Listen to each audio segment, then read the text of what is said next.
ground begins to tremble. 3, Massive engines roar to life, 2, billowing clouds of exhaust, 1. and in a blinding pillar of fire, Liftoff. Well, that is not art. In fact, it is way simpler. And to find out what it is, we need to go back to the very beginning. Why do we draw? Give a child a blank sheet and a crayon, and they will fill it with scribbles, stick figures, and wild colors without any thoughts. Drawing at that stage isn't about skill. It's about curiosity, imagination, and the pure joy of creating. For many, the inspiration comes from the world around them, the cartoon shows they love, the animal they see, or even their family member. While others are drawn to it because it is a way to express the feelings they don't yet have the word for.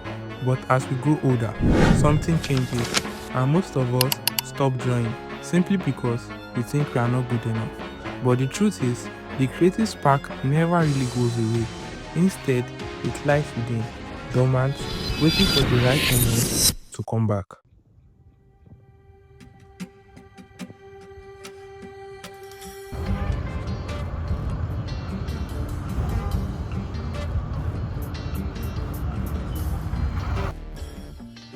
Art serves different purposes for different people. For some, it is a hobby, for some, it is a way of expressing their thoughts and feelings, which I think is the best form of art, by the way.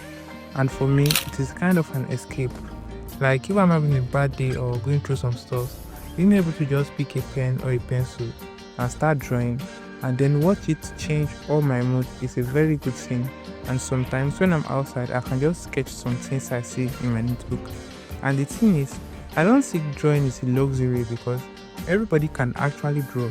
It's just the level or ability to draw that differs, which means drawing is a skill and it can be taught. If not, then they shouldn't be at school or something, right? Now, you should ask, how do I learn how to draw? Okay, so I'm going to be very honest here. Drawing is a bit easier for some people, and we tend to say those people are talented. Even I get a lot of comments on social media talking about how talented I am, this and that. But take a look at what I used to draw 2 years ago and tell me you still think talent is all there is to being good at drawing. And the funniest part is, I used to think my drawings were cool back then. Like, I learned how to improve my drawing from different people all over social media. And one thing I can say for sure is, I definitely didn't start from the basics. I mean, when I found out that the easiest way of learning is by using Loomis method, I went to download the ebook, and my intentions were to study everything from start to the end.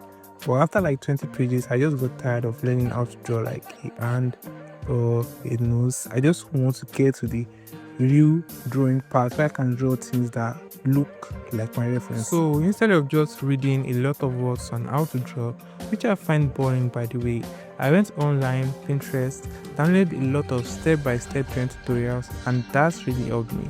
Now I understand if some people prefer reading the long boring words on how to draw because we all learn in different ways and there is really no general rule to drawing, but from experience I can say it's not for me.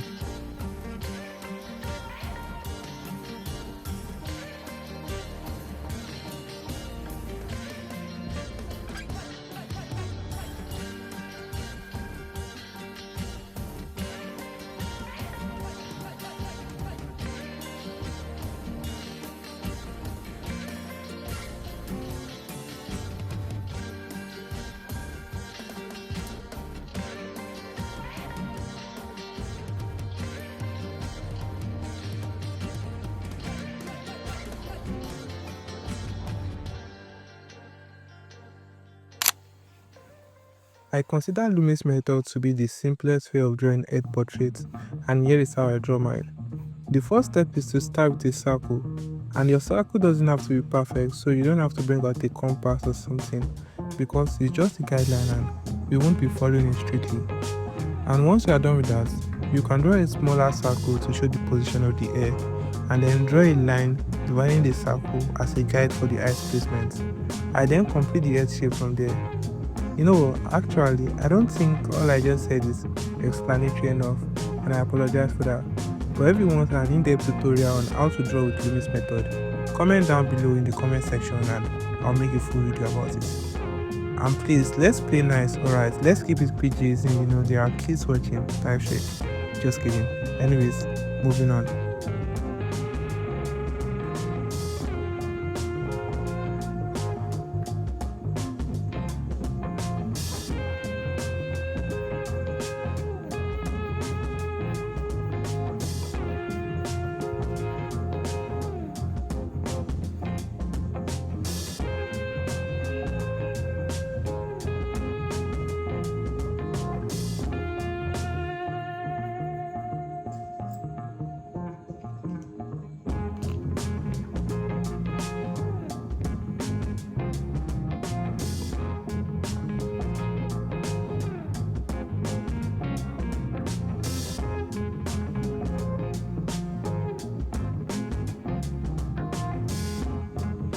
Okay guys, it's time for some figure drawing. I find myself practicing a lot of figure drawing these days and also trying to improve on making them more dynamic and real because I used to struggle with this a lot. Actually, at this point, I think I used to struggle with a lot of things and I'm definitely still struggling with some. Watching good professional artists draw on social media can be pretty overwhelming sometimes because it makes my incompetence obvious and makes me wonder if I will ever get to where they currently are or how long it's going to take me to get there. And this has pushed me to study more and also shifted my focus a little bit from portrait drawing.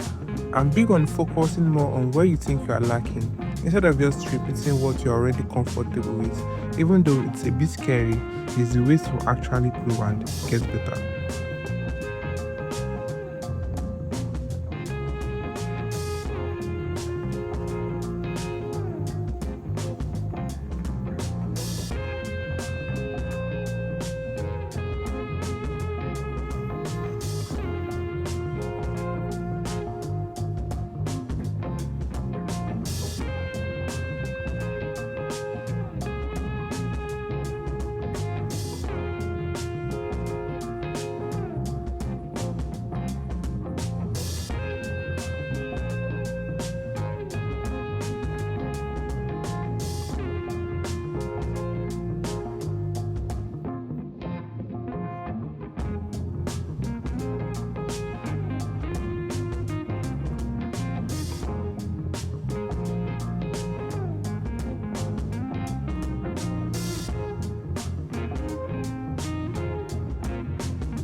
Okay, so let's try this Loomis method tutorial thing again.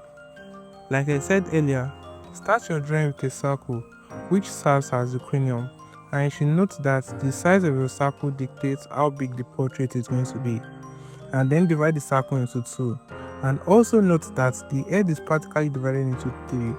The first third is the forehead, the second third is from the eye line to the nose, and the lower part of the head is from the mouth to the jawline.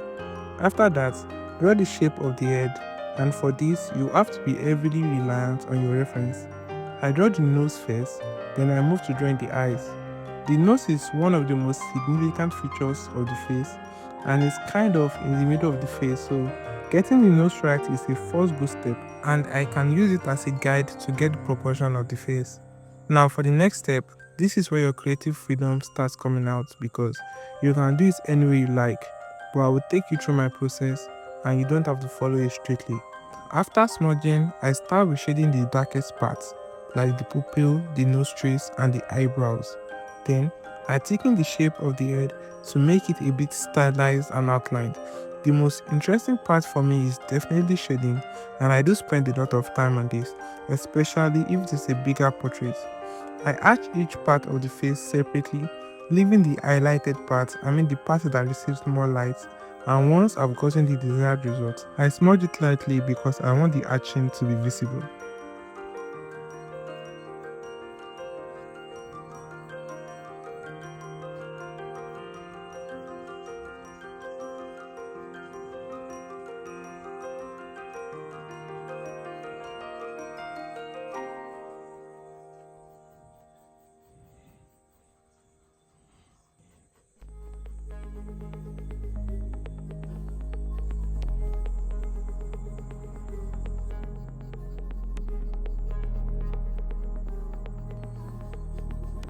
Anyways, if you have stick around this long, thank you, and I hope you've learned something and also enjoyed the video. I kind of put a lot of work into it. It's not like I'm taking credit or anything, but you get it. So don't forget to like, share, subscribe, watch it again and again and again, and enjoy the review. Au revoir.